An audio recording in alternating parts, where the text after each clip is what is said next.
If you're looking for intellectual, informed basketball takes and you want to bring in media that knows what they're talking about, look no further than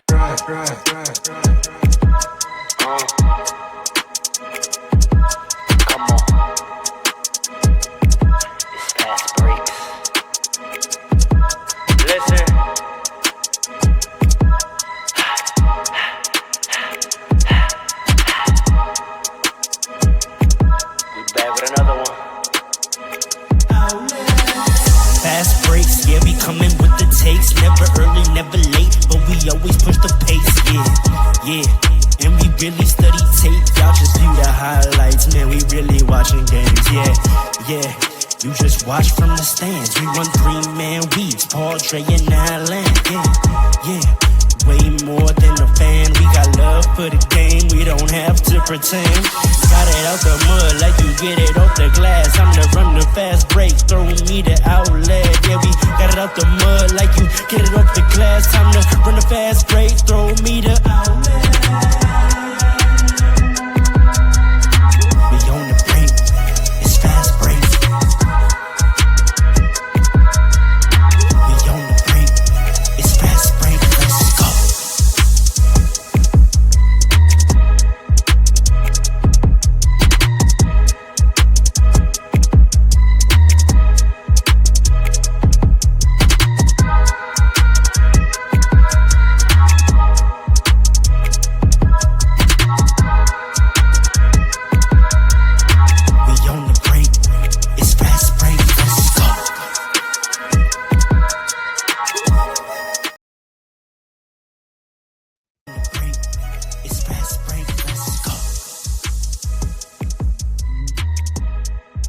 What up, party people?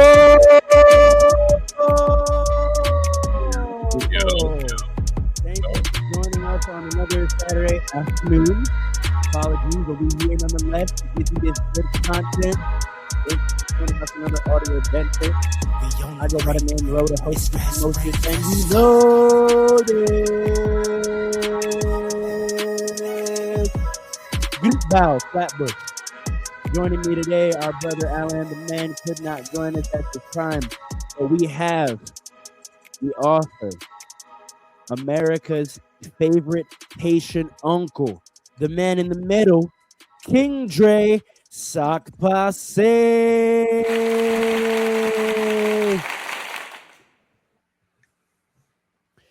And with us as well, the stubborn one, Mr. Sturdy, PRR Sports, Mr. 1995, Coach Paul.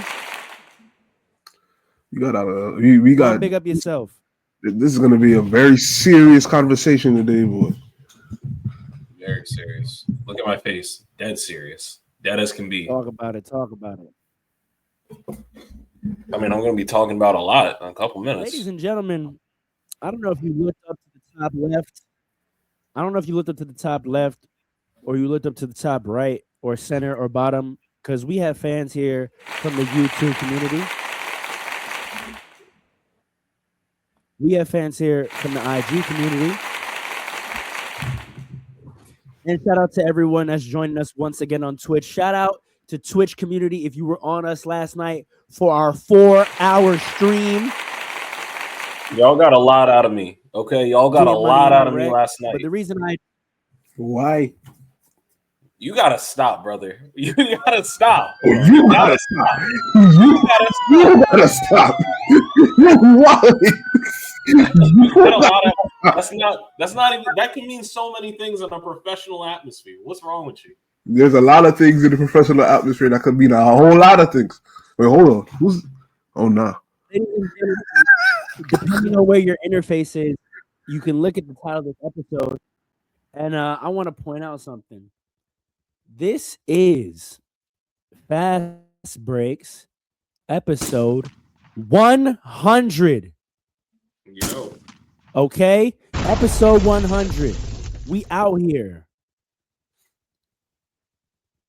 But here's the thing. We're not going to celebrate yet. Because you see, I go by philosophy of a man. While this is episode 100, the job's not finished yet because we just started this episode. So we're not going to celebrate 100 episodes until we've completed and recorded 100 episodes. So next week, when we're at episode 101 and we've actually finished the job and won the championship and recorded 100 episodes, you're going to get a very special treat from us. But to acknowledge the day, to acknowledge that this is episode 100, we got something special for y'all. I don't know if y'all paid attention to what's been going on in the NBA, but there's some nefarious ridiculousness of it, okay? About Paul, and we actually said we were just going to give him flowers and not talk about his legacy, and we would do it at the end of the season. Well, the Clippers had other thoughts, and we can no longer wait to the end of the season to talk about it. Quote from Paul last week was, are we going to start?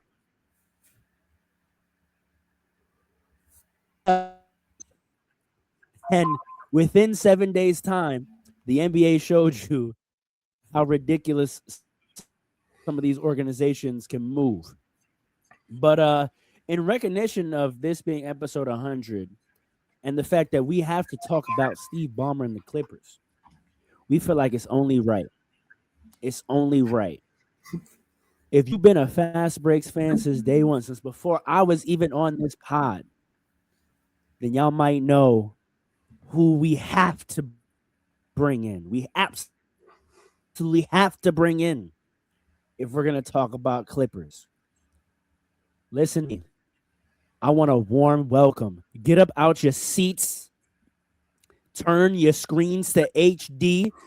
In the words of Zoran Mamdani, turn the volume up. Welcome back to the Fast Break stage. One homesick Nomad.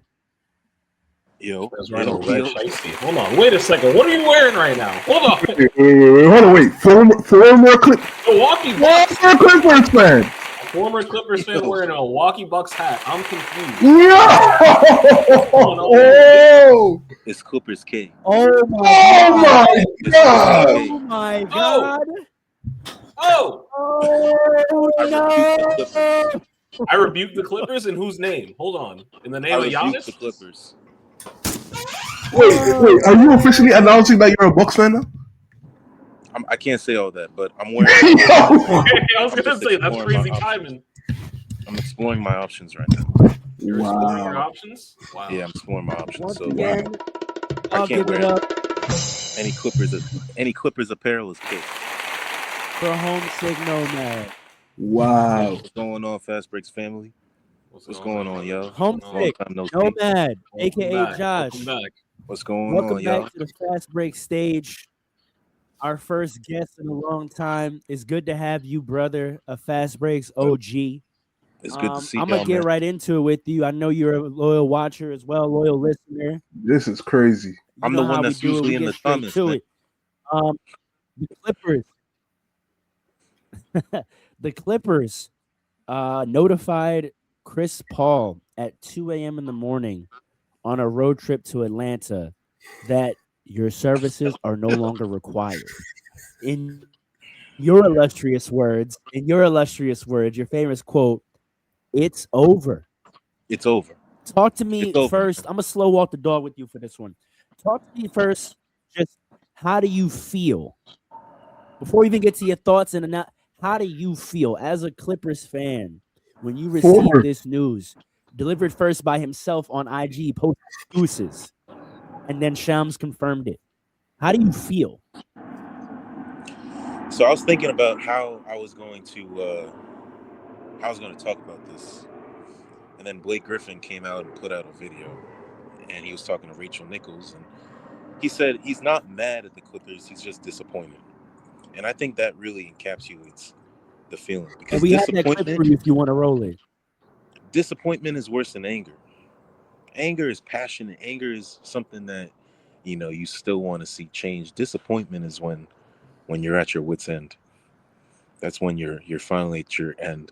In regards to the decision itself, I think it's a slap in the face to people who have supported the team for 5 years, 10 years, regardless of how much time the Clippers don't have the names, they don't have the jerseys up in the rafter, and so to do this to the guy who changed the image and the public perception of the franchise, it's a message to fans who were fans during that time. It's a message to future stars saying, we won't respect you, even though we don't have a lot of talent. We just simply won't respect you, and that's not something that you can really build a strong a franchise around.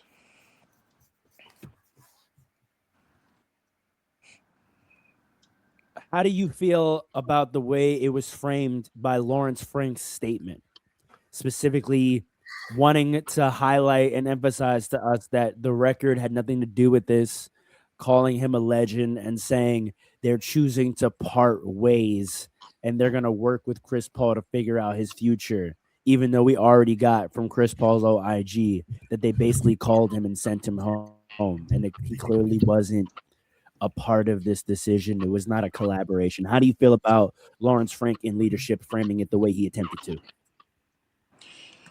So the Clippers' image has been tainted for years, right? Before Chris Paul, they were the laughing stock of the league. You had Darius Miles, you had the Sports Illustrated cover, you had brief moments of, look at the B team doing something kind of cool. It's the same way that we see the Harlem Globetrotters kind of cool, but you wouldn't expect them to win an NBA game. They've had their moments, but generally their image has been that of laughter. And so I think a lot of the moves that have been made post Lob City, in business, there's something called a sunk cost fallacy, right? Basically, it's the idea that you invest into something, and even if that thing doesn't it has diminishing returns, or it doesn't, make good on your initial investment, you have to justify that initial investment. And so to be able to keep that justification going, you have to sort of have an image of your investment that that still appears lucrative. I think Lawrence Frank, as a general manager, from the things that I've seen as a Clippers fan, since Ballmer acquired the Clippers, they put out a statement saying Lawrence Frank's job is not in jeopardy whatsoever. Right? They said it immediately after these things. They have this way of trying to control their image, in which they want to remain competitive. They want to remain being taken serious. But at the same time, their actions are doing things that are extremely detrimental to the fans. Their action in violating Chris Paul and violating Blake Griffin is also saying, we don't care about what you guys think, even though you represent us. We're just going to make these moves, and you guys can get over it. Enjoy this product of Kawhi, James Harden, and Bradley Beal.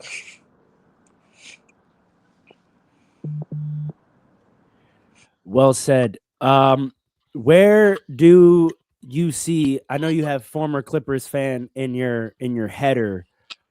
Insofar as you will be paying any attention to this team at all moving forward, where do you see them going from here? They stand at 6-17, low seed in the West. They have the backlash coming from this. Bradley Beal out for the year, Kawhi in and out per usual. I mean, what kind of state does this leave the franchise in? Well, I think you have to. I think it's a complicated question, because the issue is deeper than just this season. It's deeper than it's something that goes deep into ownership. I think if you approach business from the state of desperation, or the state of trying to avoid having this laughing stock image, then it's going to cause you to make certain business moves that are extreme, or you know you may not, like a team or a franchise that's more confident in their history may not have given up as many pieces for Paul George. They might have said to Kawhi Leonard, you're going to stick with Shai Gilgeous-Alexander, and that's it. That's the only way that you're going to be here. The Clippers don't have the confidence because they don't have the history and the league success. And so, to answer your question in terms of going forward, this doesn't help them get the confidence. This actually destroys the one era in which they have any positive, respect in the league anyway. So for future stars, I can't see them going to the Clippers and feeling there's a level of pressure that you have as a star already to win a chip, and some people they go to teams that have never won and they embrace that pressure. But there's this idea that you're still going to get respect even if you don't accomplish the goal. If you are loyal to a friend, like Damian Lillard is going to get respect in Portland no matter what, even though he didn't win a chip. He's going to get that respect. There's that expectation, and the Clippers just destroyed that. They just showed that their franchise player, the best thing that ever happened to their organization, doesn't get the respect because he didn't get the job done. And then even when he willingly wanted to come back, he still couldn't get the respect. So you pushed him forward as a feel-good thing to the fans, but you didn't actually respect him and are acting as though his personality was a surprise before you signed him. It just, the optics of the Clippers organization from a fan level are destroyed. The optics of the Clippers organization from a player level are destroyed. And quite honestly, I think James Harden and Kawhi are just at a point in their career where if they never win another ring, it is what it is. They're going to get their money. And they can still put up 30 points a game and look nice, get text messages saying, wow, you were balling last night. That's it. It's really sad state of affairs. I got 2 more questions for you if you got the time. Can we roll? Absolutely. Listen, I'm here. We could talk about anything that you want to talk about. First question. As a Chris Paul fan, I'm assuming, and with gratitude for the time that he did serve in the Clippers and what he did that you so eloquently described. What do you want to see happen for him? He posted an Instagram video this morning, back in the gym, putting up shots. Caption was stacking days. I think he's trying to communicate that he's not done and he's not going to let his career end this way. What would you like to see happen for him and how he goes out and how he ends this final year? I think with CP3, he's cut from the competitive cloth that other greats, one of your favorites, Kobe, is sort of cut from. So I don't know if he's not able to contribute to a championship, I don't think that he would be comfortable riding the bench if he joined a team like OKC. A lot of people are saying he should do it to get revenge against the Clippers, and I can support that because screw them. But in terms of how much he would actually contribute to that ring, I don't know if that would be. Yeah, he walks away with a ring, but like DeMarcus Cousins has a ring with the Warriors as well, and he didn't contribute to it, so he doesn't really talk about it. He has it, but it's not the same. So ideally, I think that CP3 would be a good coach. And I think that he should look into it. I was kind of mad that he left San Antonio because with the vacancy of Greg Popovich, I thought that there was a space in which they could sort of implement a new system of coaching and maybe have more player coaching, and that could be his way of moving into that field. So I was hoping that he would join a team, in which he could do that, where if he retires, he could still stay on in a coaching role and then maybe move into assistant coaching or something like we see Steve Nash doing, or even JJ right now. I'd like to see that. I can't see him just joining a contender and just, if he joined the Knicks or something like that, he's not getting any playing time under Brunson. I'm so happy you said what you said. You set me up perfectly. Because my final question is, speaking of what you just said, if we're looking for him to do something where he can transition into coaching, although I hear you on him not riding bench for a contender. If we look at his allies that he has left in the league, of which I think many would say are few and far in between, there's a certain head coach that had a lot of high praise for him in public comments after his team played the Clippers just last week. It's a former teammate of his, and you just mentioned his name. JJ Redick. Let me stop. Former teammate, high praise. Let me land. High praise of Chris Paul. Young coach himself. He's got an expanding coaching bench.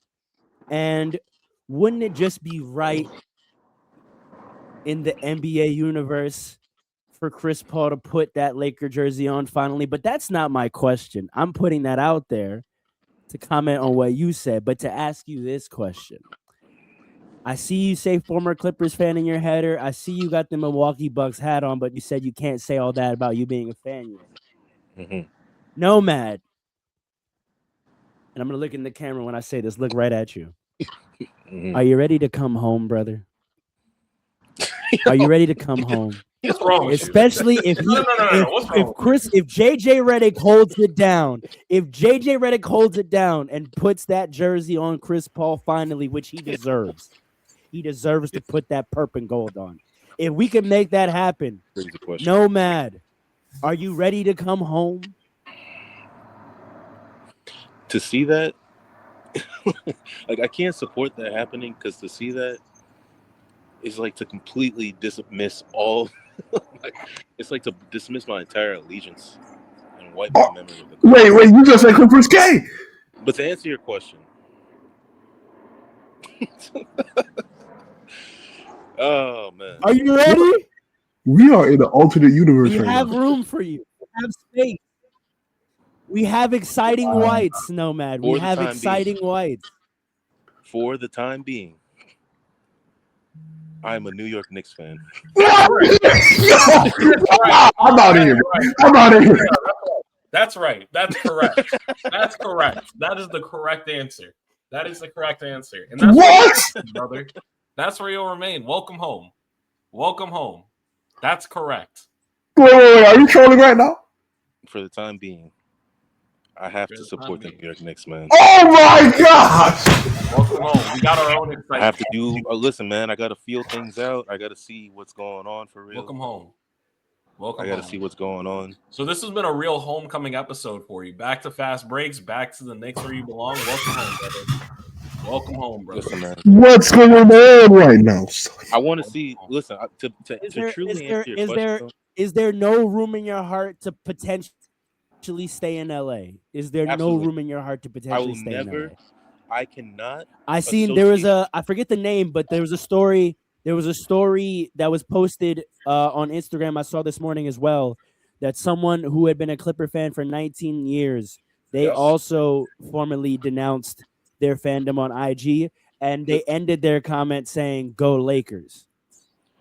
That's, when I posted that to my story, and Where's he from? I thought long and hard about like what that. LA. I have a lot of pride. All right. The Lakers have been my ops for a long time. I can't simply be assimilated into them. So therefore, I can't be conquered. It's like if you don't beat them, you join. I can't be conquered. It's crazy. I can't do that. It's just like the Lakers. I said it in the chat. The Lakers are like. I won't be dominated.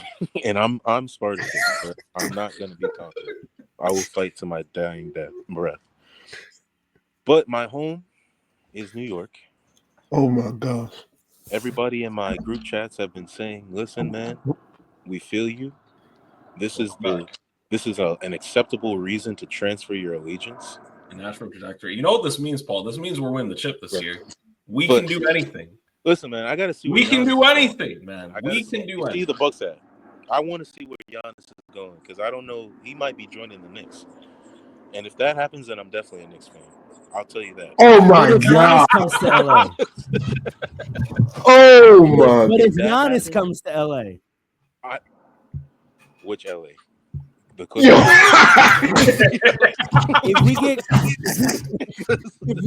if we get hold on, Nomad. If we get Giannis and CP, can't. It's a Luka, man. It's not. I don't have any issues except Luka. It's He Luka hates is my us. op. That's crazy. It's too many. There's a lot of It's like, ops on one team. that's He Vegeta. been pissing on your grave for years. That's Vegeta. I can't support that, man. If he was in Dallas, it would be a different thing, man. Everybody else, I respect Austin Reeves and Dalton Connect and even How you Ron. feel about LeBron James? That man's about to be out of there, so it doesn't matter how I feel. That man's dropping He's been your ops for a million years too. He was Fact. in that Miami Heat jersey. That He man- was doing numbers on y'all. He was putting y'all in the grave. He said he would never put a Clippers jersey on. Correct. He would never wear one. And I remember you know, we had he a was, former episode where you went in on him about that. he he spoke the truth. He was honest about it. But the time of LeBron having swing in LA is coming to an end. So it doesn't really matter how I feel about him. That man is losing his grasp on the Lakers because Luka is rising. But I will tell you. All right, you know what, Nomad? I respect it. I'm gonna save a ticket for you though. There's a seat on this bus for you if you ever want it. We are accepting all Clipper refugees. It's okay. So have your fun, date the Knicks, have a good time, go through your whole phase of fandom. But when you What is want going on something here? stable, something Nah. reliable. Hold on. Stay over there. Nah, you gotta treat the Knicks like a stock. No. Stay over there. You commit or you stay over there. You don't want You don't treat the Knicks like a stock. Yeah, that's a Josh, fact. if you Not the don't side want your, piece. if you don't want your, wait, what? Paul, you'll appreciate this joke. Josh, if you don't want your head coach and GM all up in the videos, if you want a franchise that This is a little honors crazy. and treats its legends with respect, Remember, this man that from New builds York. statues. Come listen, through the man, Tinseltown, baby. Wow. Where do you guys think Giannis is gonna go, man? That's a good question. I've wanted. You know where I because think he's gonna go. To answer your question, I mean, if he went to the other LA, which is what I thought you were originally asking, I would be mad. But at the same, if they got rid of Kawhi and Harden, and just it became Giannis's franchise, then I feel like that's deleting the badge. So I could Wow. see myself, looking at This that. man is in a vulnerable state, man. He can't There's just. no way in he's hell gonna- Giannis is going to the Clippers. There's no way. But that ties into what I said. There's no. Why would he look at this situation, and then, some people might say, "Oh, I'm going to go save the Clippers." Why would they do that now? Listen, I'm telling you, Josh, I'm telling you, if you wake up to some Shams notifications in the coming weeks and you see Antetokounmpo and Paul on the back of Lakers jerseys, you're going to hear a voice in your head. It's going to be like a siren. Who are they? They're going to be calling for you. And we're here with open arms, brother. That's all I'm going to say. We're here with open arms. Who are they giving up? DeAndre Ayton? They have to give up I somebody. don't care. They're giving up all I don't care. What if they give up No, Austin no, Reeves? not him. Not him. None Yeah, of our yeah. exciting whites. None of our exciting whites. That's another thing I don't know if I can support, man. This is a lot of. I want to see the Detroit Pistons. But what if we get the Nigerian, the Greek Nigerian? This is crazy. Well, if Giannis goes, then that would definitely change something. It'll switch some things up. But then that's very European based. Go America. I'm a very Austin American Reeves, guy. top 5 American in the NBA. That's true. That is What? true. LeBron's American. What? And Wait, Chris Paul. No. Because Stop. I truly think Chris Top 5 Paul. American? Chris Paul is not leaving LA. He chose the Clippers because he wanted to be home. He wanted to be near CP Jr. He wanted to be with his family in his last year. I truly think if he is going to play basketball again, he's going to finally it's perfect for the narrative. Can you imagine the promo videos the NBA is going to run with Chris Paul holding up that Laker 3 finally at a press conference? That would be. I mean, if I saw that, that would be the I'm not gonna say any curse words, but that would be the craziest F you to the Clippers, man. That would be, man. I would want the Clippers to. I would retweet that to their page every day, just to look at what you've done. Look at what you've done. Look at what you've done. Look at what you've done. Like, that's a fact. That's a fact. That's a play. All That right, Drake. man. All right, y'all. Thank you so much for joining Appreciate us. We don't want to coming out, dominate bro. too much of your time. Welcome back to Fast Breaks. You're always family here. We appreciate you, brother. That's a fact, man. Listen, man, I'll be in the chat, so I'm gonna catch y'all later. My dudes, catch y'all later. This is so crazy. We're in an alternate. All right, I want to go open forum for a second. For Let's continue the conversation. Y'all reaction to this news. Okay. Dre. I had a lot of feelings throughout the week about this. You always have a lot of feelings. I will always have a lot of feelings because I'm a thinking man. All right, let's start there. And I think a lot about these kind of things, and I think about what it means as a franchise. So the fact that the Clippers have been so disrespectful to a number of players that come through their ranks. But this just takes the cake because Chris Paul is undoubtedly the greatest player who has ever. Wow. That just got me tight.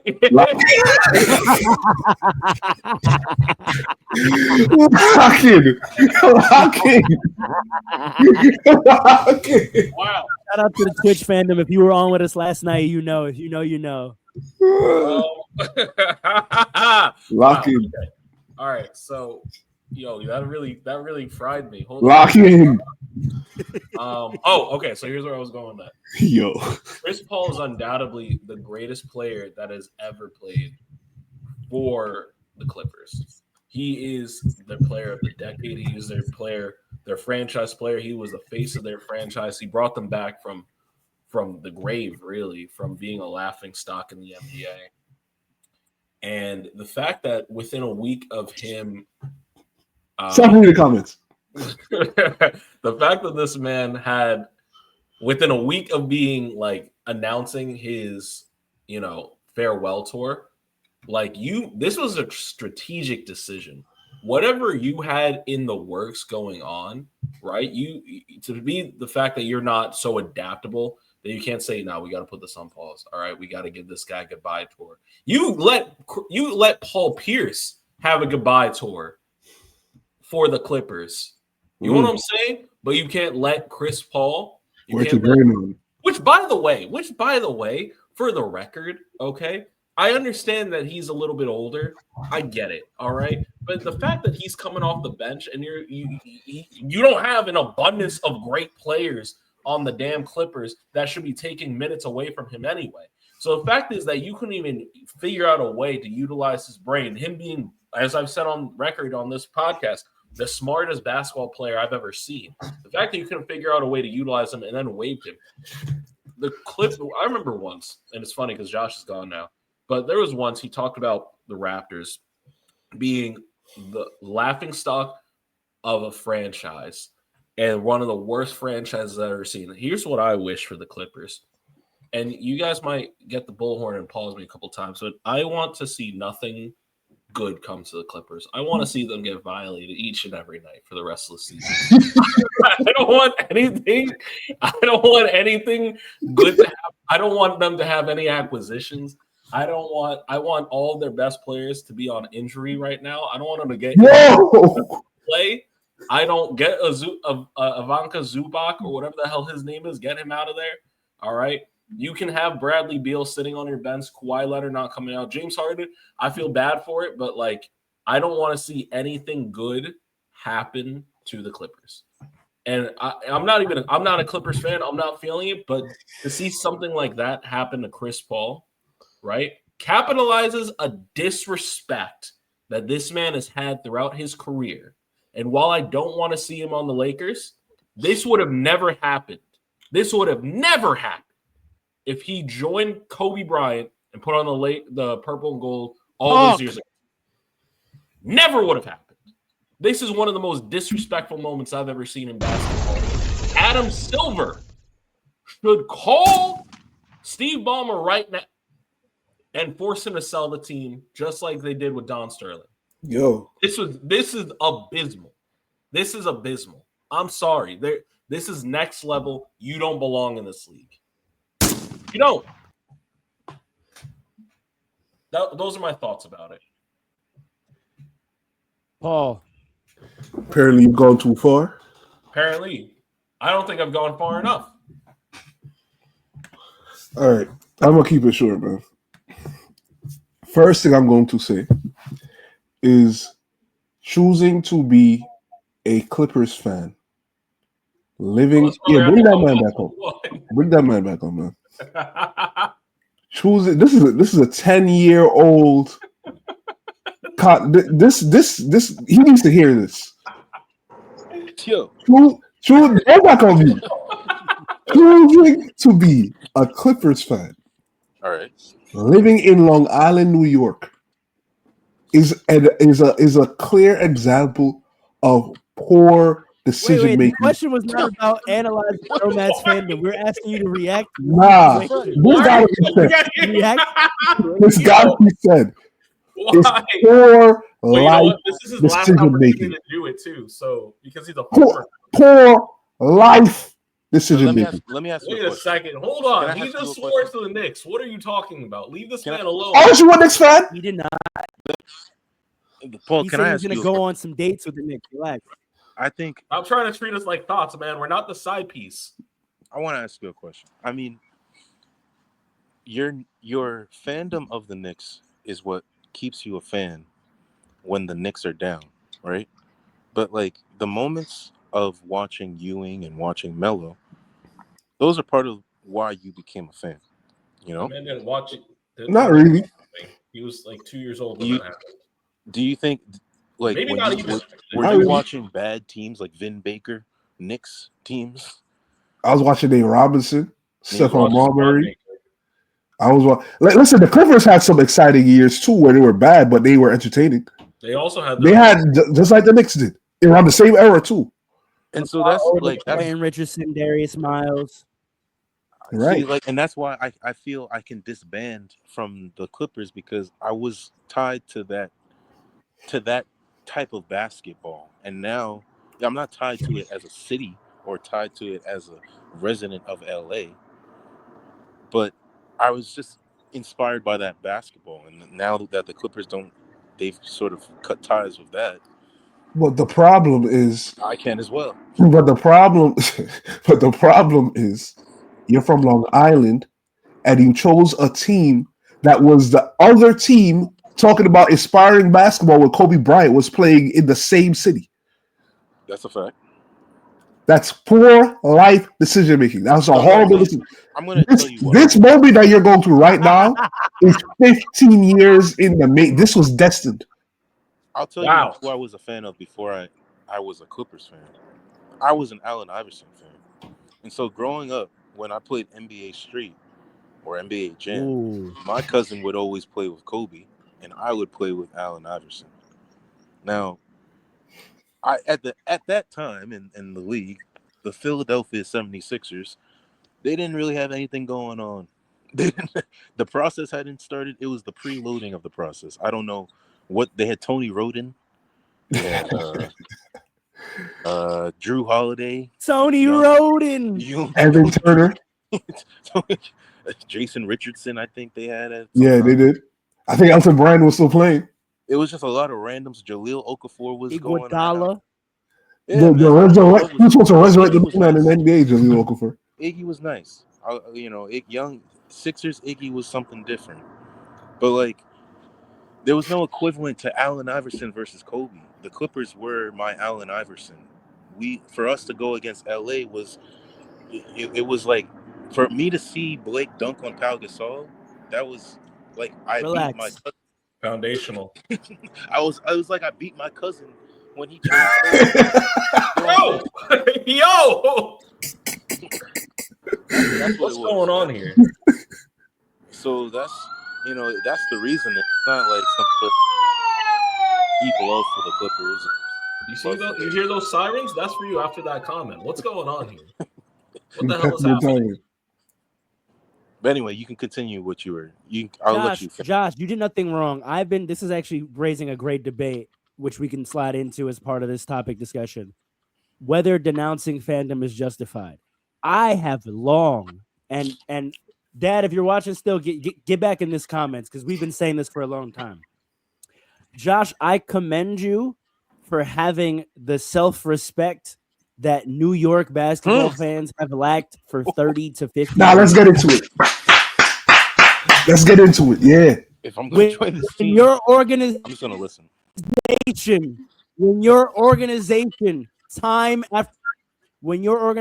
time after time shows you who they are and shows you that they have no value for fans, for legacy, for quality basketball, for treating players right.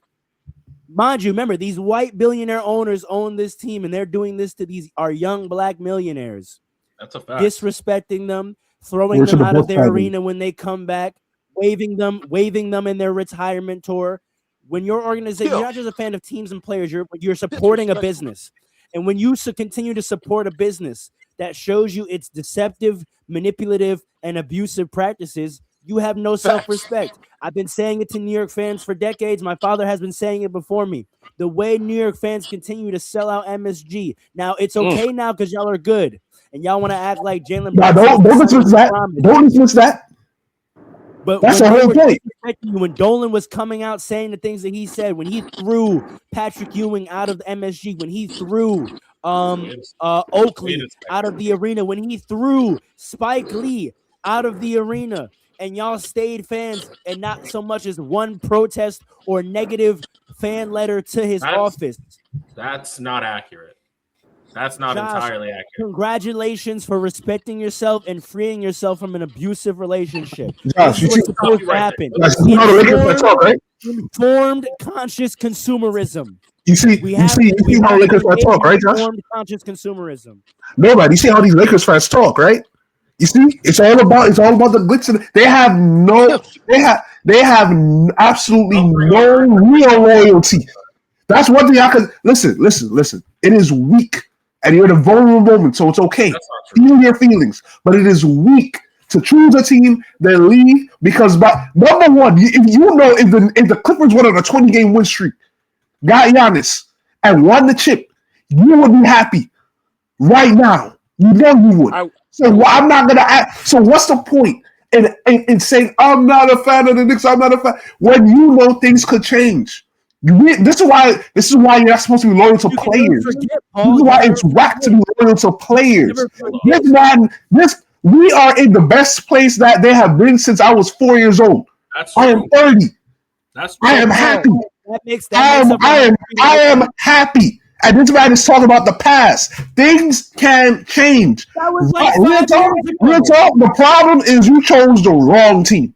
You chose the wrong team at 15 years old. That's the problem.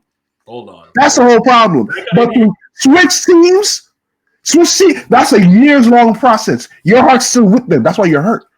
There's a fine line between love and hate. You're still with them. Switch teams. Let me respond to you. I think when you switch teams, I actually agree with you, Paul, which is why it's hard for me to just come out and say this after all this time. But I agree with you. I do think that it's kind of soft. Yeah. That's part of the reason why I can't just. I feel like I'm getting shot. Let him talk. But hey, dog hollering. Go ahead. I think that you have to. If you are switching teams because your favorite player left, that's one thing. Or if you're just, you're mad about the coach for the time being, that's one thing. Or if you're just bad. Like, you have to look at the deep. Nah, that's weak. Just being bad is not a reason. This is what Lakers fans say. That's the soft Lakers fan mentality. Go ahead. I think you got to look. I was listing the reasons that are not good, which is what Josh was also doing. He's saying that's different. Those are not. My apologies. Go ahead. He's about to explain what a good reason is. I think if you look at your organization and you look at their business practices, that is something that is it's a multi-layered thing because the owner, basically the owner is controlled by the franchise is controlled by the owner. So he's the one in the Clippers situation. He's supporting Lawrence Frank in these decisions. And so that means that there's no fan that's going to overrule the owner. The NBA is not going to step in and force the owner to sell the team. They're just in a position where you are you're handcuffed to whatever the owner chooses to do. And maybe, and this is something where the Clippers are in a unique situation. A lot of people would say, well, you're not appreciative after Donald Sterling, to have Steve Ballmer and all the things that he's done. You're not appreciative. If you started approaching business moves from that angle of, well, we don't want to be the laughingstock again, we should appreciate what we got, then you're not going to really assess your situation in a unbiased way. You're going to stick things out and say, well, and that's literally what I said before, the sunk cost fallacy. That is the idea of investing into something and then saying, well, it gave me a positive return years ago. If things just get a little bit better, then I'll be happy again. If the thing doesn't function anymore, or if the thing, like, if you buy a car and one of the wheels is going the wrong direction, you need to get like a new wheel. And if the whole freaking system of the car is broken, then you need to get a new car. False comparison. Here's the thing. We're not talking about cars. We're not talking about inanimate objects. We're talking about human beings. Okay. And there's a difference between a car not working, replacing it, than someone who's been loyal to you and has done a lot for your organization and treating him like an inanimate object, treating him like garbage. And no, he's talking about the team, Dre. He's saying if the team is broken, he's saying if the team is broken, if from top down, it's a bad organization, and the owner is not someone who inspires trust, and you can also gauge the owner's character and how they're administering the team, and you disagree with it, and the team no longer represents anything you can align yourself with. Like when you bang these teams and you buy merch and you watch the games and you support, you're supporting the business philosophy and character and principles of that business and its owner. So when they continuously do things that you don't agree with and you can't support, that are bigger than sports decisions, right? It's one thing if they sign a guy or they draft a guy and you're like, I wouldn't have did that. But when they do things from a character standpoint and from a business standpoint that you're like, I can't get down with that Target, right? Imagine people when we had this incredibly successful Target boycott that the black community pulled off. And I'm sure there definitely were people that are like, oh man, I've been getting my XYZ from Target for 15 years. They, I know they've done some crazy things, but like, where am I going to go for this now? That's soft. You're not going to stand for nothing just because you've been doing something for a long time? Right. And that's because people have emotional and logical connections to things. So when Paul says we're finally good, now as Knicks fans, that makes up for how they treated your legend? Because you won some records and got to some conference finals. That's all it takes for you to forget how they treated your legends. Forget how they treated Patrick Ewing. Forget how they treated John Starks. Patrick Ewing works with the Knicks right now. So what? Patrick Ewing works with the Knicks right now. Right, exactly. But what are you talking? Listen, here's the real thing. Okay, listen. I'm going to say two things before you say anything. Okay, go ahead. Go ahead. Number one. Number two. Because I went through this obviously with you, and we've had our back and forths on this podcast for years about it, and you didn't respect the decision then. I agree. When your team no longer resembles the very things that it's supposed to, and the ownership has taken a position of such drastic disrespect, I think you have a right as a fan, because you are a consumer, to choose to no longer support that team. I don't think there's anything wrong with it. Now, that being said, you also have the freedom to return to that if you'd like to. If you see there's a change in pace and they start resembling a little bit more of what inspired you to be part of this team and this franchise in the first place, you can always come back. Or if they sell the team. They don't own us, right? They haven't necessarily bought our fandom. You are black man. You are a consumer. You can go back to that team if you want to. That being said, and this is where I was going with it, there is no coming back from this for the Clippers. Correct. This is the most disrespectful. The only other thing they can do to make this more final is to sell the team back to Donald Sterling. That's actually hilarious. That will be the only thing. That is the worst. That would be the most we don't care thing I've ever seen in sports. Ever in life. Yeah. That would In be life. wild. care. Y'all Don't mad go- at us for the don't go decision? back. If they did that, Clippers fans should burn the jerseys. I'm surprised. I'm Burn sure if every I look on the jersey. internet right now, there definitely are Clippers fans burning their merch. Probably. Yes. Probably. Someone check on Clipper Daryl. They're not gonna, but they're gonna just. That's Laker Daryl now, buddy. They have to justify the new arena. Is he actually? Actually, it No, I has don't been. know. It has been Laker Daryl for I think a few years. Yeah, like 3 years. Oh, I was kidding. I didn't know that. no, he was with the Lakers. That's I saw him at a crazy. Lakers game. That's That man, crazy. he saw the writing on the wall a long time ago. But they have to justify the new A arena. true virtuoso ahead of his time. They have to justify this new purchase of the arena. They can't just have a bunch of nobodies out there. So the Clippers are gonna keep getting old stars. Like I wouldn't be surprised. Let's see. I could see Chris Rudy Paul was the Gobert. best player you could have for that, though. If you're just gonna get They old could put stars. Rudy Gobert on the Clippers, Pharaoh, and sell that to the fans Wow. and say, "Yes, this is your next big guy." That's something that they would do. Wow. Wow. Wow. Wow. This is gonna Wow. save the day. He's gonna Wow. be. They're gonna put up his stats, his blocks, and all of that on the walls and everything. And look at how he can block people. DPOY 4 There you go. times. Those are the kind of decisions that they have to make. You're gonna say, "Well, I want to watch this guy put up some points." I commend you. I commend you, Josh, for having self-respect. I got two things to say. No, I got two things to say. The only thing that Right. redeems Knicks fans, and I know Paul always says this, is Worldwide West. But at that point, if they hadn't made that decision, you all would look insane to be continuing to support this franchise. No, we wouldn't. Only to Lakers fans that clout chase, because that's at the heart of a Lakers fan, especially when you're not from LA. Now, look, all I gotta say is this, right? I got two things. First thing, to You you, have to chase clout when to you are you, clout. We are to clout. you, and your father in the We are the comments. To you and your father in the Your comments. father in the comments. In is the crazy. comments. Be Listen, respectful. Be Whole respectful. bloodline.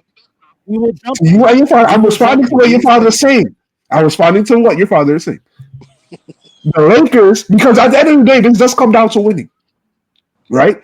The Lakers, as good as they are, still play in the. No, we're not talking about No, your first expression was the reality. It does come down to winning. All right. We're Please fix your we're microphone. talking about standing for something and what you support in your organization. Let me We're give you an talking about example. There was a huge internal conversation about Jeannie Buss selling this team. Yeah. We had to, as a whole community, we had to sit down and evaluate this. Like, Yeah. how do we feel about this? Yeah. Right? We were like, okay, this Walter guy, we see what he's doing with the Dodgers. Let's see what he's on. Because the reason we have been Lakers fans in 2 generations in my family is because of the Buss family.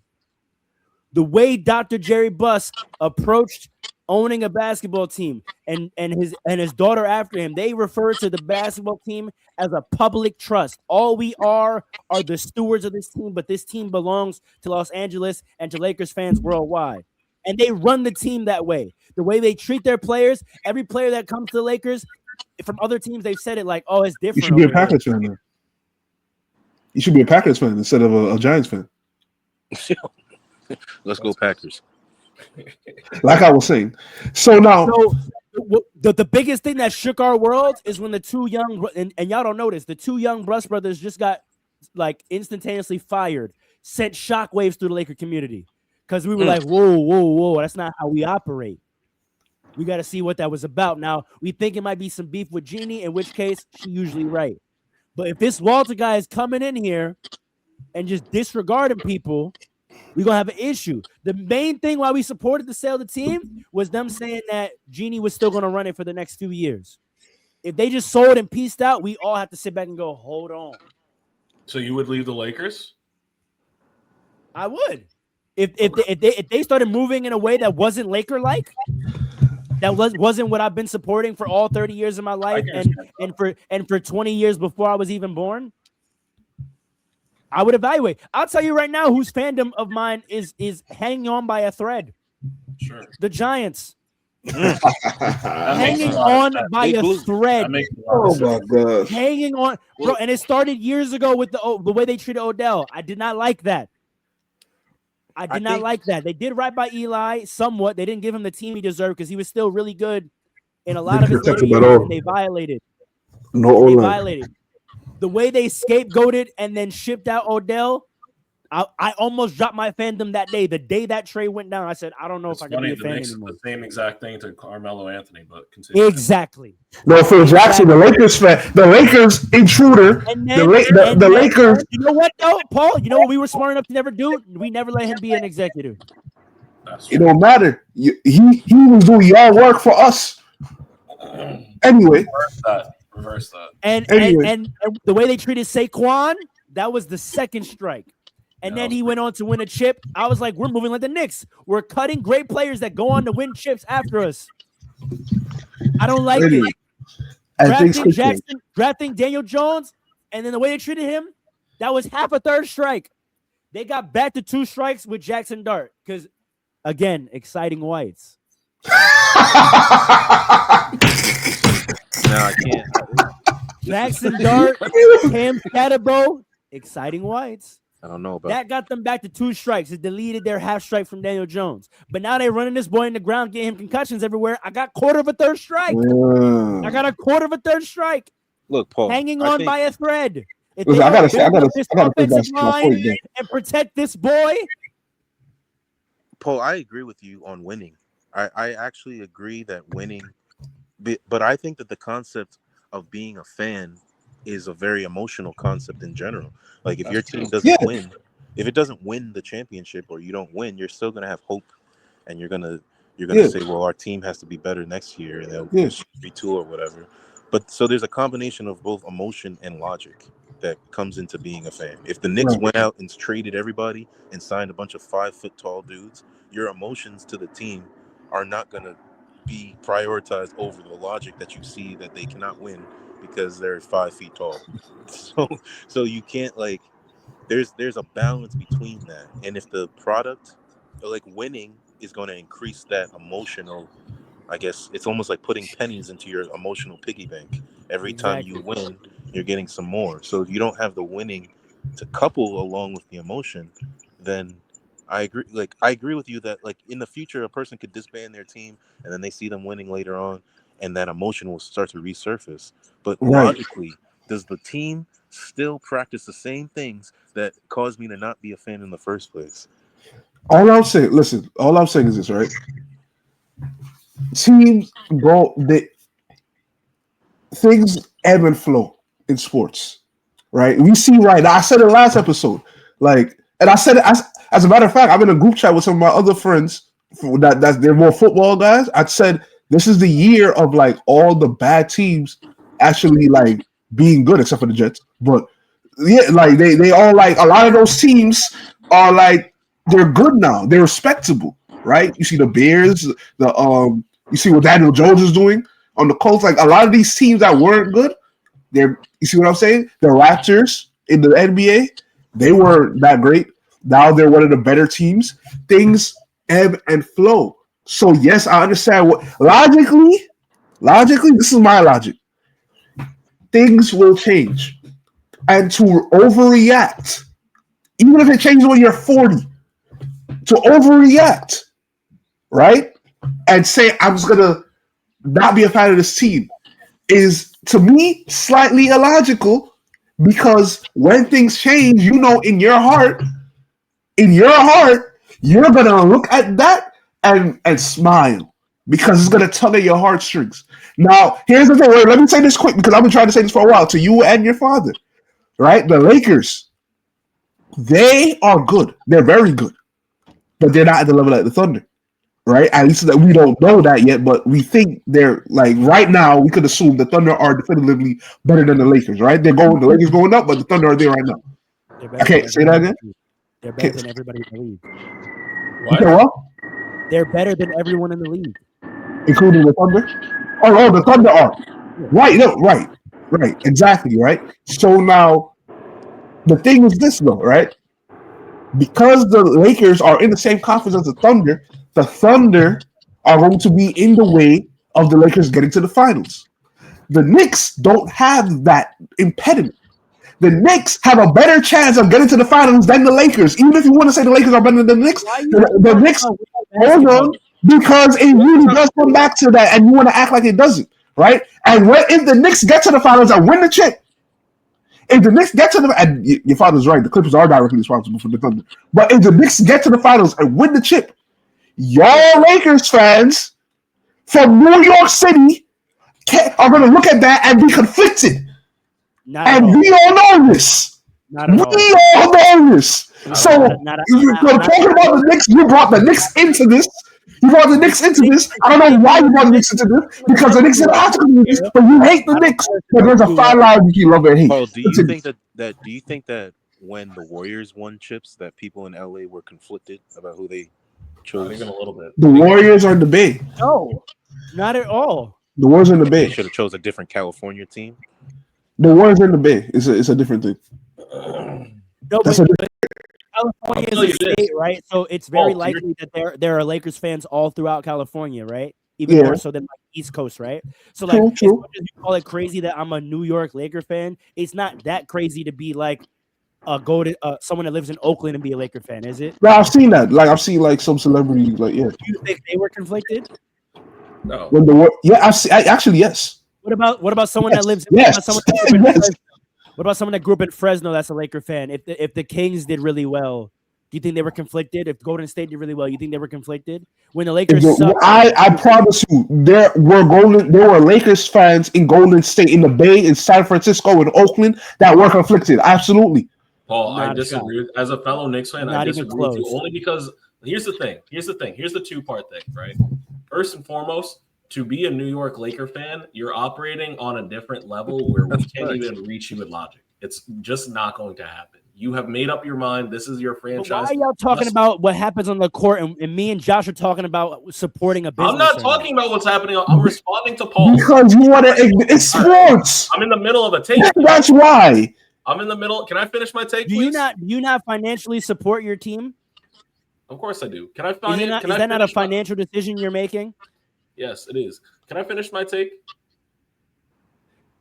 But we got to get back on topic. Paul trying to get distracted there. us to talk I'm about. trying No, to you distracted us. I'm trying to You get. distracted us. Can I get to where we're going?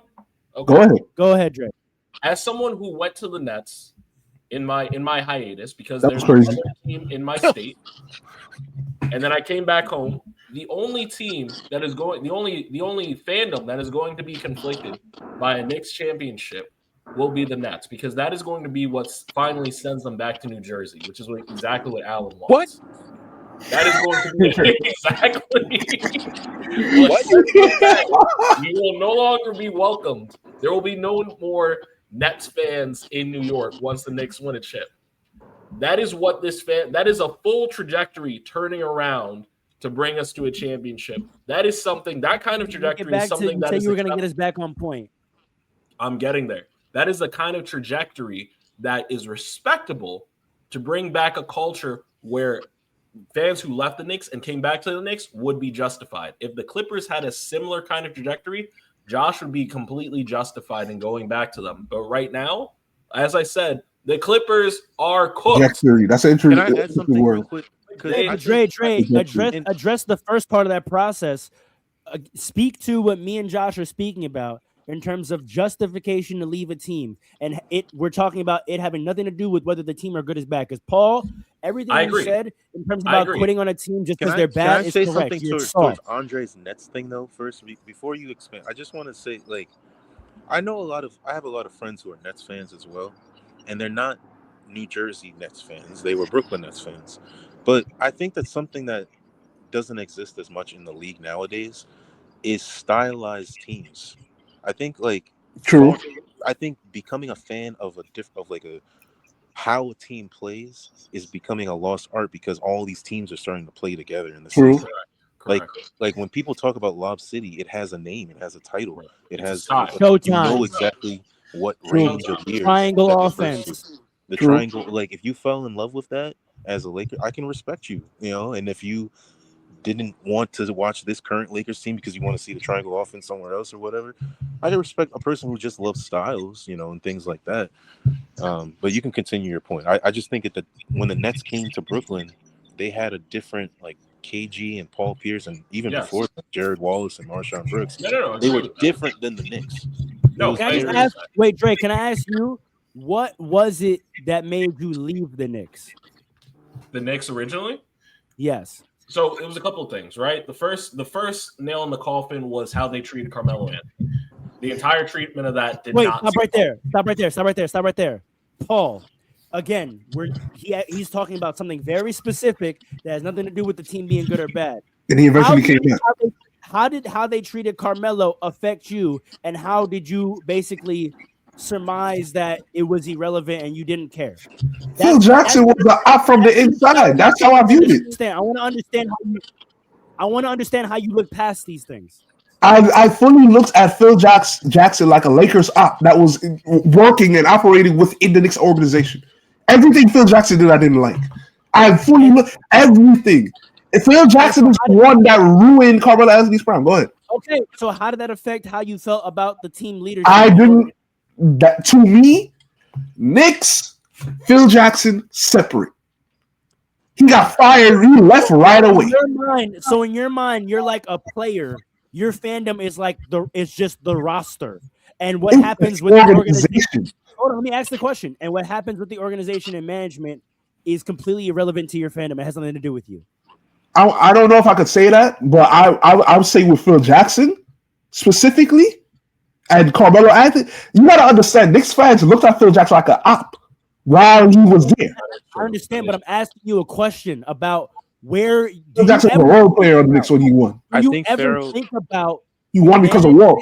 Do you ever think about management and ownership when you're in your fandom? When you're in your fandom, what are the thoughts you process when you see management and leadership make decisions? Okay, I see. I understand where you're trying to go, and I'm going to answer your question. But you got to understand, with me, I view the management of the Knicks this whole time differently than most people did, and what the mainstream media said about the Knicks. That's what I want to understand. I need you to speak to that because you keep talking about court. I want to know the stance that you have. How do you process in your fandom management and organization, ownership, leadership? Like, how does that impact you? Ownership is the one thing that could threaten a fan's loyalty to a team the most, right? Management, they come and go. Phil Jackson, he came and left right away, right? Okay, that's fair. That's fair. Donnie Walsh came, he did his thing, left, right? It changes, right? Okay. So then tell me about ownership.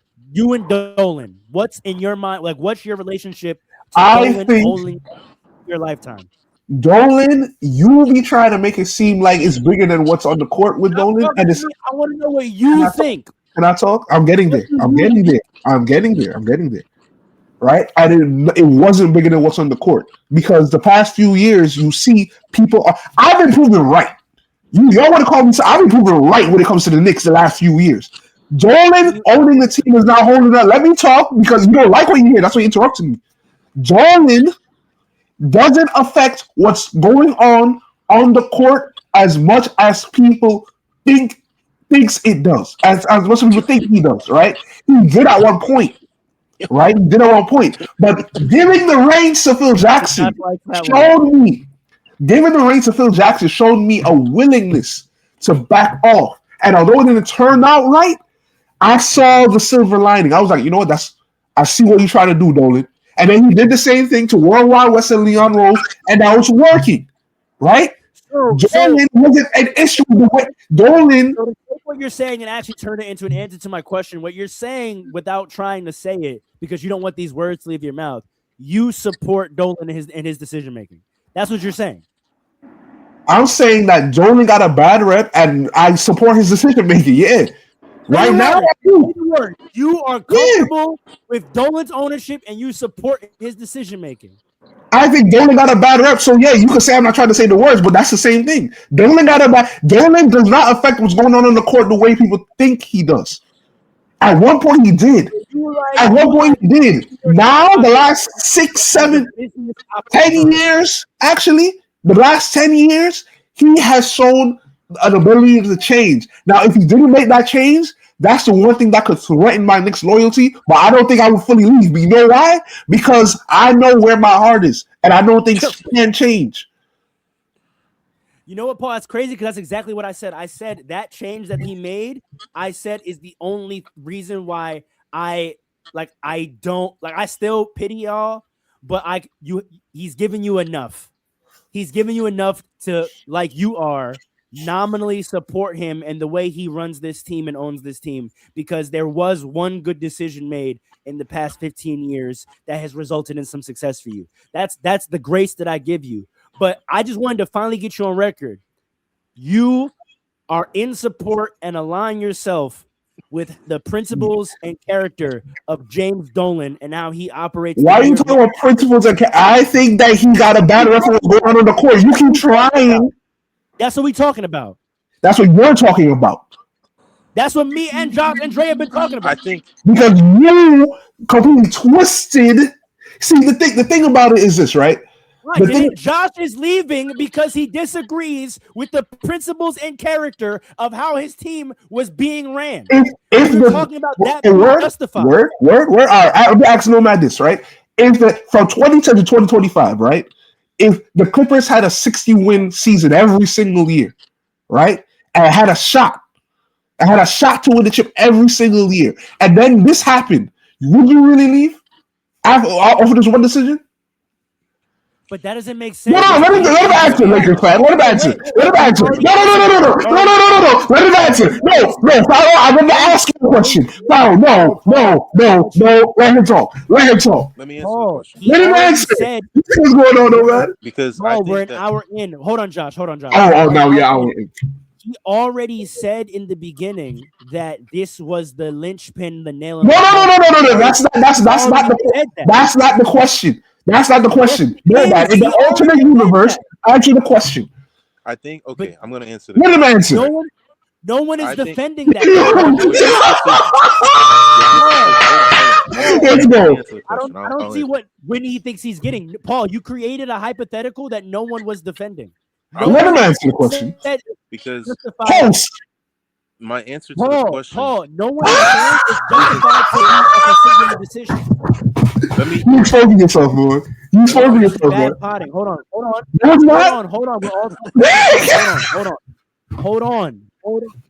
on. Yeah, hour in. Paul, no one here said that it's justified to leave a franchise off a singular decision. No one said that. Josh didn't come in here and say that, and none of us that are arguing that it's justified supported that. No one said that. So you creating a hypothetical. You creating a hypothetical where it's been all gravy and one bad choice. No, I didn't. No, I didn't. I just said winning. This is my point. So let him answer the question. Go ahead. Paul, I'm going to answer your question, right? Yeah. Because the Clippers have already gone through this. Like, and they literally, the hypothetical that you presented is what happened in the years before Donald Sterling. The organization didn't align themselves with his statements and things like that, but they were still having 50-something win seasons. Okay. And they had to let him go. So, like, to answer your question, it's a combination of what are the things that you believe in, like in terms of as a person generally, and then also what kind of business moves have they made over a series of time, so that the second part of that requires you to see the product for a period of time. So if a person is a fan for 5-10 years, I can understand why they would remain and they would say, well, okay, you know, I there's some things I like, there's other areas we need to improve upon, we're just a piece away or whatever. I can understand that because you have to see it through. You can't just jump the gun, or else then you would be a bandwagoner, which I've said in the past. You know, if you're just chasing, I agree with that, by the way, winning teams or whatever, if you're just chasing whatever team has a 50-win season, you're just, the only thing that you care about is winning, and I can't support that. But agreed. You know, to support Paul, I think that if you support a person, like if you have an owner like Dolan who has made mistakes in terms of trading away from Melo, a fan favorite, but then he redeems himself with other choices, you have to kind of put it on a scale, right? You have to weigh these decisions out. And for some people, that would be the thing to say, I'm not going to put nothing on a scale. I'm out of here. I don't want to weigh out anything. You know, other people putting it on the scale, it isn't the worst thing in the world. It's rationalizing things out, and it becomes to support your point, Pharaoh, how much you can suffer when it's bad, and you're going to be self-aware of the fact that it's bad, but you're not going to be embarrassed or shameful of it because it's a situation you put yourself in. You Right. know that, you know. Right. So I don't think that's something to be ashamed of. But if it comes to a point where you're complaining about the product for time and time and time and time again, but you're handcuffed to it, then the first year I could say, okay, I support you. You want things to get better. 2 years of that, nah. You need to make a decision because you're handcuffing your own and prolonging your own suffering, and nobody's gonna. You have to go where the owner goes. If you don't have faith in your owner, they're the ones driving the car. They're driving the bus. You get off where they say where they stop. You know. So Josh, that was actually a great point, and it answered the question that I asked Paul better than he could. That you're saying what maybe Knicks fans are doing is balancing everything and saying that it at least comes out to a wash to where they don't feel like they need to leave, because as bad as decisions he's made enough good ones that you can rock with. If that's what Knicks fans say and they stand on that, I can at least respect that, because it's at least an acknowledgement that he has done things that legitimately should threaten a fandom. But sometimes Paul's stance sounds like there's nothing an owner can do that should make you want to leave your team. And I think that's ridiculous. That's a crazy take. I'm sorry. That's ridiculous. I mean, listen, if Paul, to not argue, if you feel like, okay, I acknowledge that it's true, ownership can run the team in a way that is offensive and disrespectful and can make me want to leave, but you believe that Dolan hasn't done that, and you believe that on balance he's made enough good decisions in conjunction with his bad for you to stay, I can respect that then. But you have to stand on that. That's where I want to push the culture. Stand on, you support what's going on over there. Don't move the goalposts and act like it doesn't matter and that you don't pay attention to that, because I think that's irresponsible. But if you look at it and analyze it and you feel comfortable, that's different. We can at least respectfully stand on that. My stance. That's where Dre's at. That's where Dre's at. Dre feels like what was happening, I reached my limit point with ownership and I'm out of here. And then he feels like ownership redeemed themselves and he came back. I can respect that. All I'm gonna say, he had the self-respect that when he reached his point, he was out of there. Okay, and that's what he's been trying to say is justified to leave. And he says, but I believe in redemption and you could go back, which is what Dre's been trying to say this whole time. I can respect that. Listen. But this is, I'm gonna leave it here, right? If you leave and come back, you should have left in the first place. Number one. Number two. That's not. Well, he wants me to stand on something. I'm standing on that, right? That's number one. Number two, right? Number two. I believe that things can change, right? Things can change. So just because you don't like what's going on, even if it's for a period of time, things can change. It happens all the time in sports. Number three, winning here's all. Whether we like it or not, it's a fact. Winning here's all. And number four, this is my final point. We haven't talked about geography enough in this conversation and location. And that's one thing that the Knicks have that a lot of other places don't, even LA. Because there's so many New Yorkers. Mentality that Josh is talking about, though. You can say what you want, but New York pride and the New York and being a fan of New York Knicks go hand in hand, whether you like it or not. They do. So, yeah. So that I'll leave it there. Oh, and with the Clippers specifically, the thing that they're saying why they left, the reason why they're saying that they let go of Chris Paul is because he was like arguing with everybody and going back and forth. He's been doing that. Right. He demands a level of excellence. And the fact that they let him go because of what he saw in the organization that he built, really, that's the reason why the Clippers are good right now. And haven't been good for.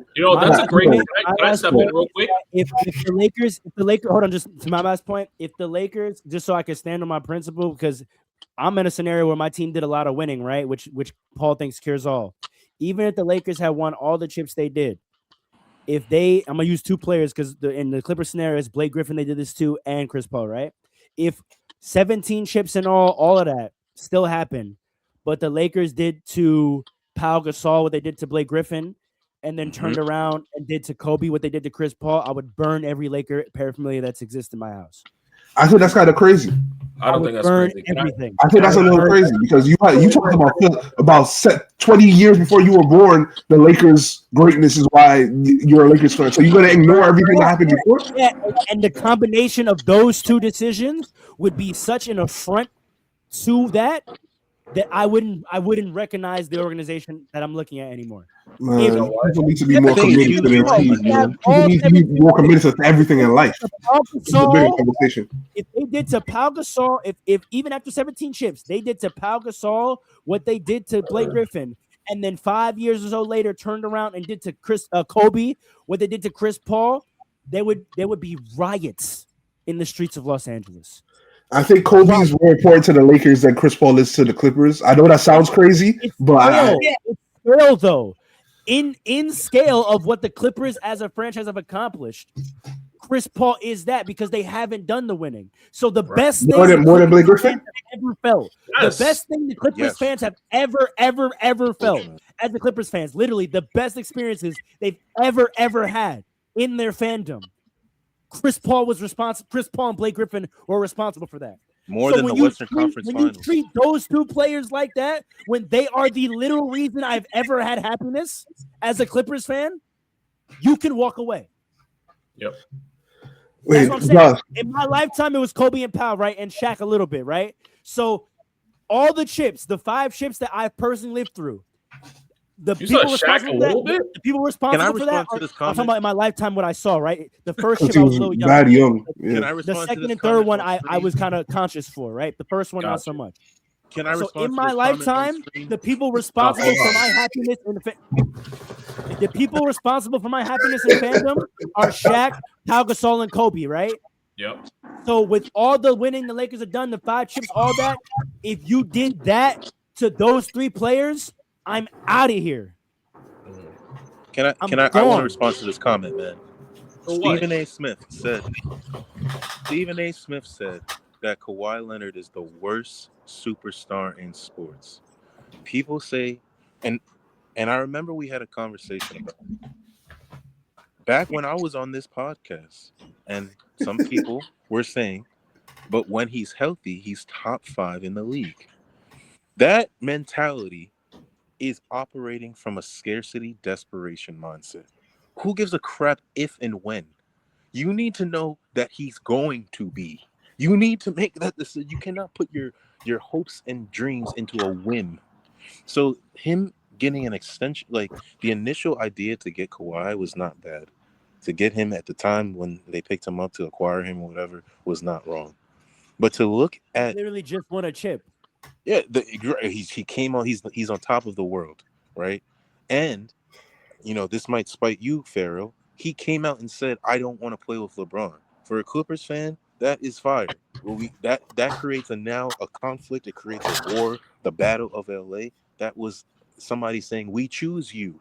We see all of your nonsense. We see how you just did Blake Griffin, and we still choose you."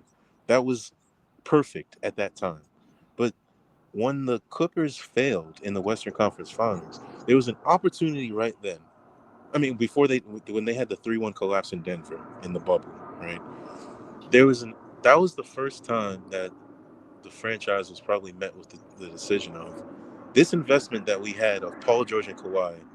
Do we want to keep seeing this through, or do we retool and do it differently? And I think if they weren't operating from a desperation mindset, if they had more winning in their past, they would have looked at that and said, these guys did their best that they could. They're not good enough. Let's trade them now. I genuinely believe that. I think that I agree with you, the fact that they kept Kawhi and they extended him and they're allowing him to do whatever the hell he wants to do while having no promotion, no PR for the team. He doesn't have any statements. We heard what James Harden feels about this Chris Paul situation, but we don't know what Kawhi feels. He doesn't say anything to anyone ever. That is the worst possible person you could have as the face of your franchise, because the talent is always going to be there, but the other parts of being a star isn't there. So you're handcuffed to the idea that maybe this guy is good enough, even though he doesn't have everything that we need. So it's Dre, not all Kawhi's sorry. fault, but he is a representation of the mentality that's the ownership. He is the perfect face. He is the perfect star for what the Clippers are in terms of being desperate but having enough talent to say, hey, come to the game. Come to this new arena that we just built with Hey, give beautiful us more buildings. money, even though we don't. Come You don't buy these deserve Paul it. George, Leonard, and buy these George and Leonard jerseys. Buy this Harden jersey. Buy this Zubats jersey. We're gonna, we're gonna stay competitive. That's at a certain point, your emotions, the winning that I saw, like if I see Kawhi hit a game winner, it doesn't mean crap to me because I don't have the emotions for it. Hey Josh, how many people do you think bought season ticket packages, half a season, full season, quarter season, because they bought into the idea that Chris Paul was going to be on this retirement tour last season? Let me announce something on this that's kind of podcast that I crazy. haven't told anybody. And that's what I'm talking about, right? Say you did that, and then they do this. Bread. I was saving up bread to fly to LA to Oh! I had my flight was already booked. I've been saving up for months to get to this game. That is crazy. This is what I'm talking about. It's violation. This is what I'm talking about. It's violation. It's violation. You can't look the other way with some shit like that. You can't. You just can't. You can't. I wanted to see be that like, man it's all right. Dre, your final point on this specific. Sorry.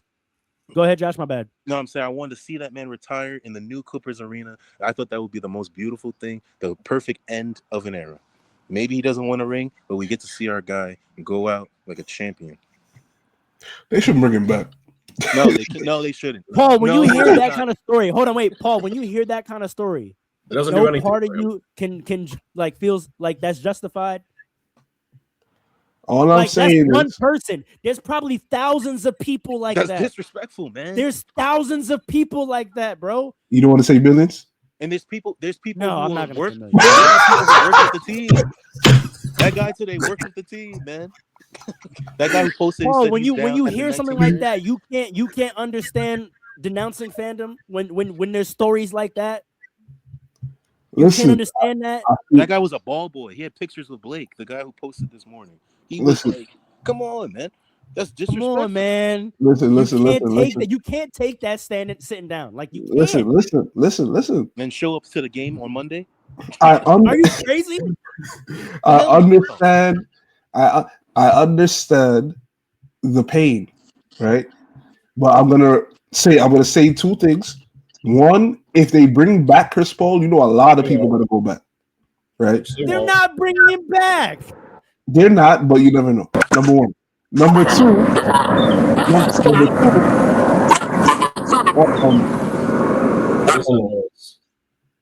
Number two.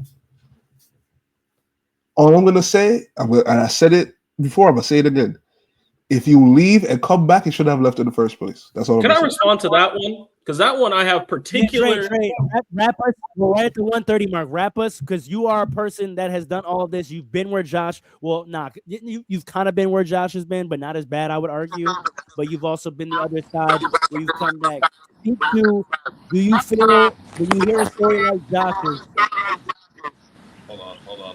Yeah, right. brother. When you hear a story like Josh's, speak to how that affirms how you feel about when it's justified to leave, and then speak to your final point about leaving and coming back. But I need to hear, because you stand on this side with me and Josh. I need you to speak about when you hear a story like that, why you believe it's okay to leave. So when I hear a story like this, number one, I feel bad for the brother. All right, I know where you are. And here's the thing. There are thousands of people like that. They're little kids, man. There are little kids whose whose dads have been telling them about Chris Paul. Man, I can't wait to take you to the game to see the legend I've been watching my whole life. You're gonna love. This is a foundational moment. This is a foundational moment that we were robbed of. Okay, when I hear things like that, man, I almost want to curse. I really want to say some things right now that, like, if y'all were watching the live stream, y'all seen me get angry last night. All right. That's how I feel. I feel so rationally and irrationally angry about this. And when I hear this, it just demonstrates a couple things. I'm not trying to make this a bigger thing, but There are racial aspects, there are financial aspects. I'm saying we can't ignore that part. We can't ignore that part. You know what I'm saying about how they view people, about how these billionaires view us? Like there is such a dynamic, and this is what really pisses me off. And I love you, Paul. You know it, but your take is almost like you can abuse me however you want. I'm still gonna stay. That's not okay. You came back. I came back because there was a change. Let him land. There was an actual repentive, redemptive change in the culture that separated itself from the harmful behavior that happened 5 to 8 years ago. Stop.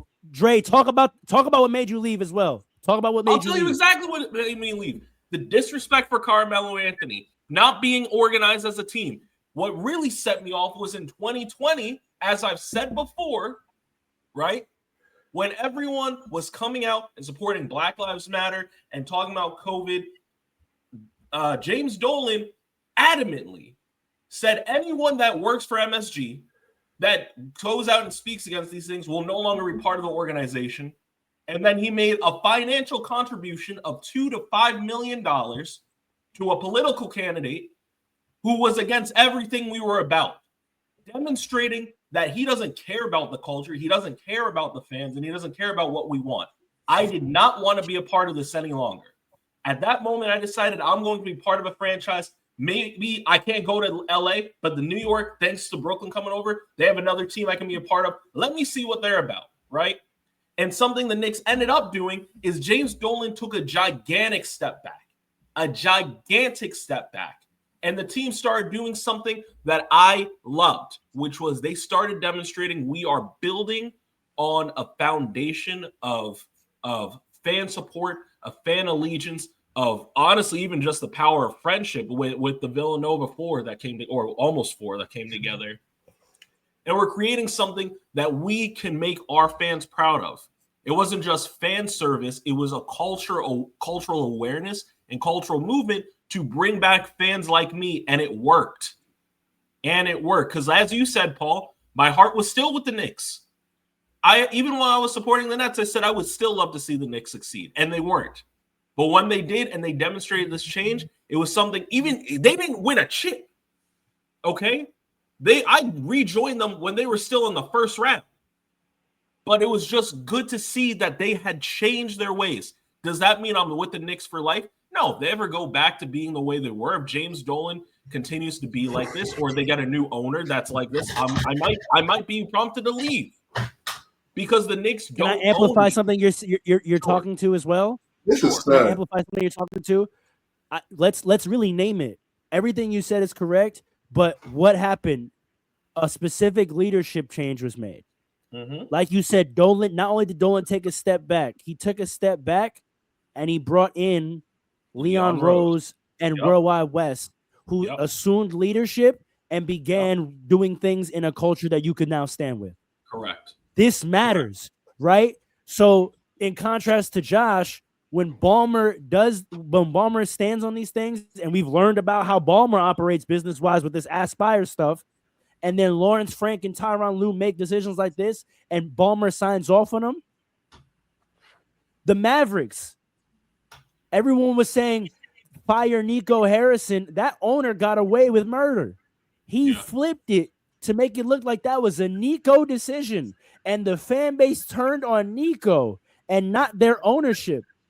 And then the NBA gave them a stimulus package by getting Cooper Flag to hold those fans in, because the NBA knew we're about to lose an entire fan base. Mavericks fans are hanging on by a thin thread because it's going to be Nico, but soon they're going to turn around and say, hey, these new owners, where's Mark? Where is Mark? Especially when Mark comes out and says, that's crazy. I would never have done that.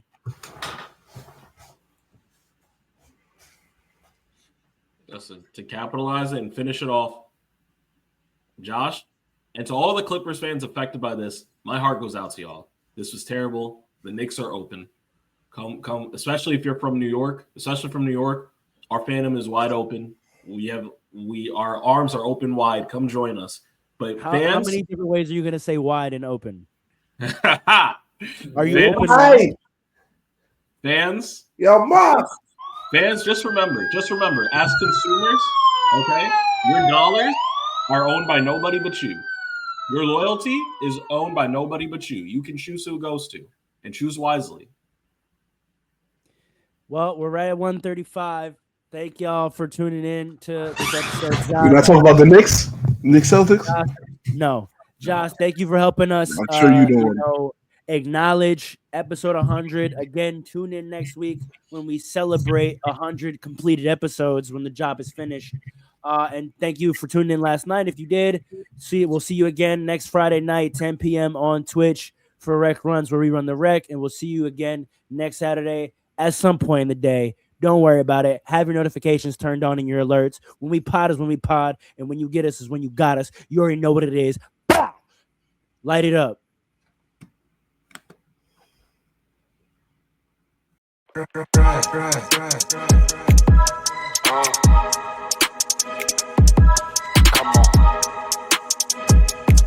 It's Fastbreaks. Listen.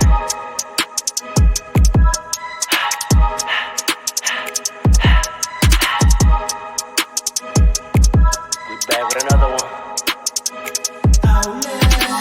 Fast breaks, yeah, we coming with the takes. Never early, never late, but we always push the pace, yeah. And we really study tape, y'all just view the highlights. Man, we really watching games, yeah. You just watch from the stands. We run 3-man weeks, Paul, Trey, and Allen, yeah. Way more than a fan. We got love for the game. We don't have to pretend. Got it out the mud like you get it off the glass. I'm the run the fast break. Throw me the outlet. Yeah, we got it out the mud like you get it off the glass. Time to run the fast break.